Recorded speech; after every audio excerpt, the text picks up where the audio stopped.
Hi, I'm Quinn, and today we're going to be looking at two of the films I've probably seen the most in the entire series, in Goldfinger and A View to a Kill. And the first thing we're going to look at is the gun barrel, and I'm going to say now I'm not a huge fan of either of them, but the reason I'm going to choose A View to a Kill for this one is solely because Goldfinger is just a reuse of the same one, and that's the same thing for A View to a Kill, but at least for A View to a Kill, they switch up the music, and they're both very bad. Seeing as Roger Moore is just slow with the turn, and the other one's just a stuntman, but for that reason of creativity, I'm giving it to A View to a Kill. The next is the pre-title sequence, and Goldfinger, I think, is the first time in the series where they do a pre-title sequence which has nothing to do with the film, but really showcases a lot of just, I guess, overall action.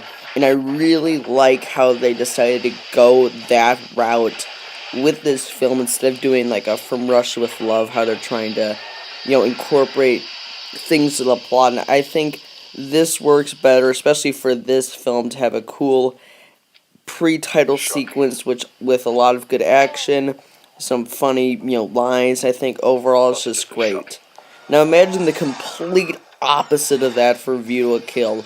Really shittily incorporating a huge idea in this film with the microchip.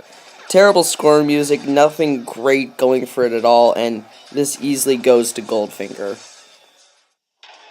Next is the theme song and the title sequence, and this was probably the toughest decisions for me for these entire two films, because both of them have incredible theme songs and pretty okay title sequences. But as of right now, I'm going to give the theme song to A View to a Kill, but the title sequence will go to Goldfinger. I'm going to talk about the title sequence first, and the reason I give it to Goldfinger is because I think it's really fun how they incorporate little scenes from the film and then shine it onto Girls Painted Gold, and I like how that connects to the movie itself, and I think overall it's very well done. Now, talking about A View to a Kill, I have always loved this theme song, and I think it will always be my favorite James Bond theme song. You could make a case for Live and Let Die, but this is probably my favorite. I just think it's such a cool opening, and I like how it was so good they kind of did the same thing for The Living Daylights, and I think overall it's just a great theme song. Hate to ding the, title sequence, just I think Goldfinger's is better. Next is the Q branch scene, and I have raved about this so much in the top 10 vehicles video, but can I just say this is a great, fantastic scene, not only because, it's a good scene, but it sets up the Q-Bond relationship for the rest of the series, and it's so well done. I can't think of any really that would top this one. Next is the Bond girl, and this is very easy for me, seeing as Pussy Galore is my favorite Bond girl, and Stacy is arguably my least favorite one. So, I'm gonna go with Pussy Galore, no question, but I just want to say, the reason I hate Stacy so much is not necessarily because she's annoying, just because she doesn't do anything. She really is, a liability, and how she got snuck up upon by that blimp at the end of the movie is beyond me. But Pussy Galore is just like, a tough girl, I guess you could put, and Stacy's just not at all, and that's the only reason I dislike Stacy so much. Next is the main villain and henchman. And the henchman definitely goes to Goldfinger, even though I think Mayday's an awesome henchwoman. I think Oddjob is arguably one of, if not the best henchman in the entire series. Talking about villains, though, this has actually been really tough for me. I'm not sure who I like more. I think Goldfinger's a better villain, but I think Zoran's better acted by Christopher Walken. So, although you guys are probably all going to disagree with me, I'm going to call it a tie for the villains. Now we're going to talk about the plot, and what really drives me nuts about these two films is that they're the exact same in every tiny little aspect. I'm going to give it to Goldfinger because A View to a Kill, they even do the smallest things the exact same. In Goldfinger, they take a guy, crush him in a car, and then, dispose of him. And in A View to a Kill, Mayday does the exact same thing. And it's just, even the smallest similarities are the same, and that's what drives me nuts.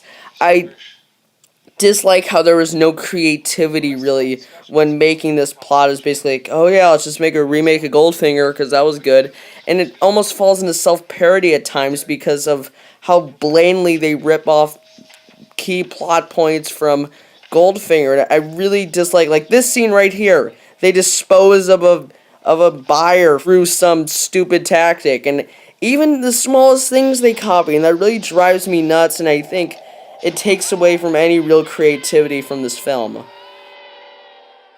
Next is the stunt, and I don't think there's really any major ones in these two films except for the Eiffel Tower dive, so I'm gonna give it to A View to a Kill.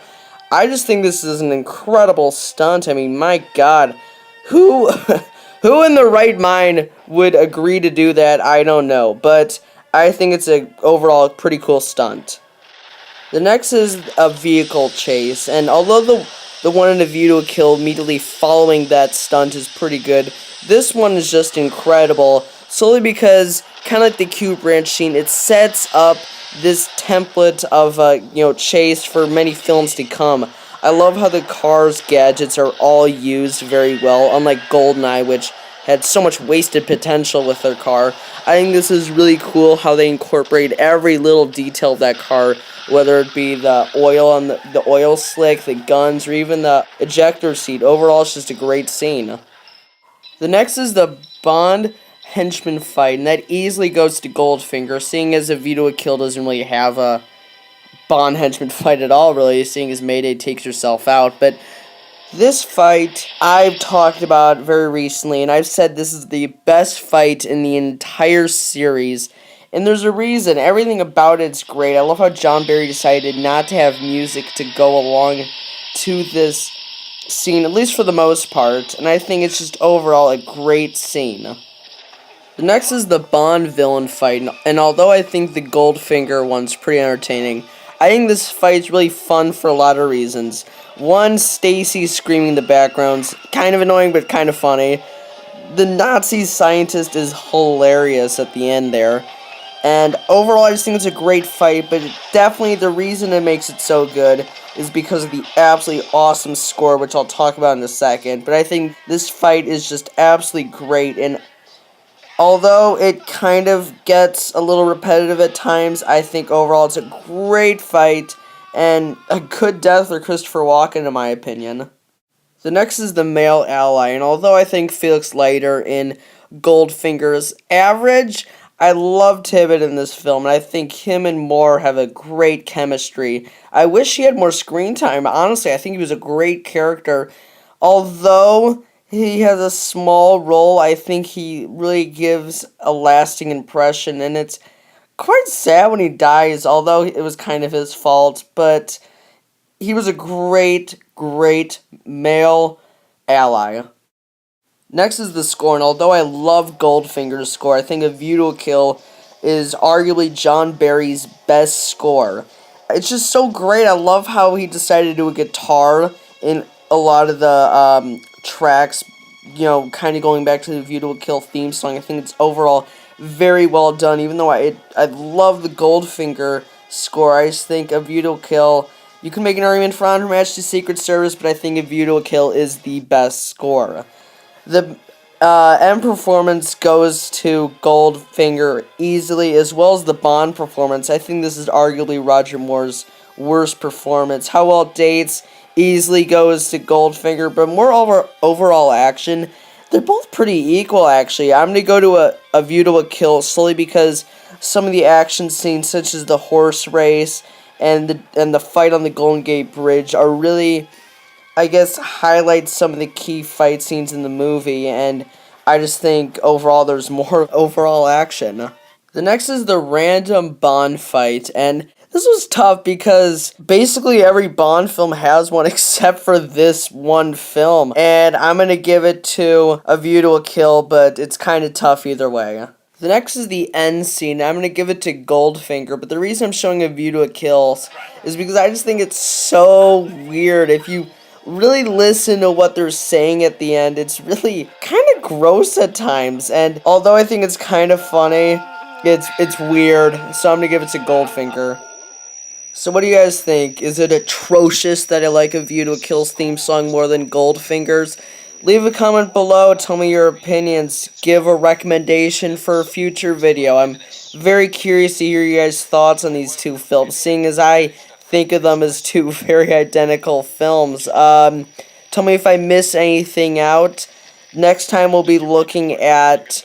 Oh, I'll say it's a weird video. How about that? Oh, I forgot to say, the final score is Goldfinger 26, because, you know, you double the points, whatever. And A View to a Kill is 9. So, just letting you guys know, and I'll see you next time. And of course, this is the end scene I give you guys. Okay, enough talking. Bye. Do you expect me to talk? No, Mr. Bond, I expect you to die.